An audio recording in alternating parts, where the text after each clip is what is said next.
যে বন্ধুরা দেখছে এই এখন এই কাটাকুটি রান্না বান্না চলছে। চলে এসেছি নতুন একটি ভিডিও নিয়ে। টক দই নেব।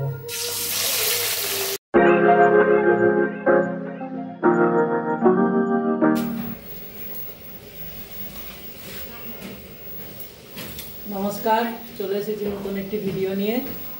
আজকে আমি রান্না করব পালক পনির দোকানের জন্য। পালক পনির যে করবো তার জন্য প্রস্তুতি চলছে, পালং শাক কাটাকুটি চলছে।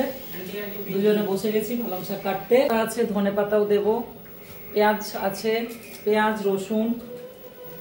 পালক পনির করব, রেসিপিটা যখন বানাবো দেখাবো। এখন কাটাকুটিটা সেরে নিই। বলো, তুমি কিছু বলো। আরে তুমি কিছু বলো, তুমি কিছু বলো। সেদিনকে যেটা ভয়েসে বলছিলে না, ওটা এখন বলো। যে তো বন্ধুরা, এই যে রান্নাঘরে এখন শুরু হয়েছে, এবার চলবে বিকেল 5টা অবধি। এটা বলো, এমনি বলো। আগের দিন ভয়েসে বলছিলে, এখন এমনি বলো। এই যে বন্ধুরা দেখছে এই এখন এই কাটাকুটি রান্না বান্না চলছে, এটা চলবে বিকেল 5টা পর্যন্ত। এই আমি একটু হেল্প করে দিচ্ছি, এই পালং শাক ধনে পাতাগুলো একটু ছাড়িয়ে দিচ্ছি, রান্না হবে। পালং শাকটা একটুখানি সামান্য উষ্ণ গরম জল দিয়ে ভাপিয়ে নিতে হবে।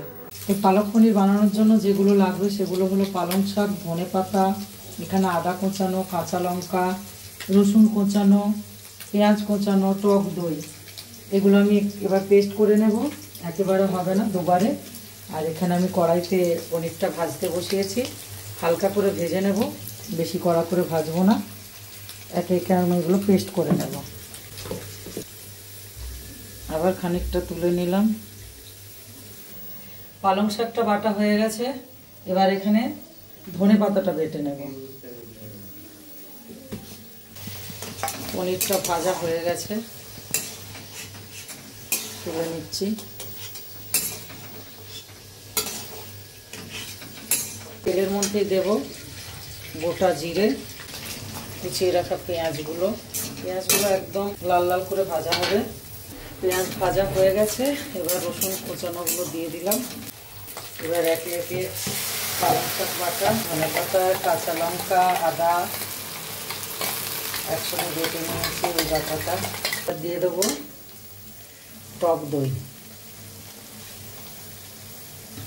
দেব পরিমাণ মতো লবণ। ভালো করে এটা মিশিয়ে নিতে হবে।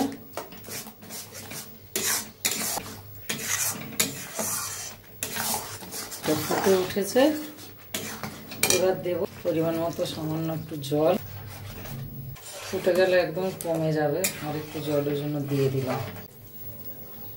পালং শাকে ফুট উঠে গেছে, এবার আমি পনিরগুলো এতে দিয়ে দেব। আর একটুখানি ফুটুক, 2-5 মিনিট ফুটলে বাটার দিয়ে নামিয়ে নেব। পালক পনির রেডি, চিনি দিয়ে নামিয়ে নেব। এবার বাটারটা উপরে দিয়ে দিলাম। দেখো পালক পনির এখানে রেডি। কেমন লাগলো আমাকে জানিও, তোমরাও এরকম ভাবে বানিও।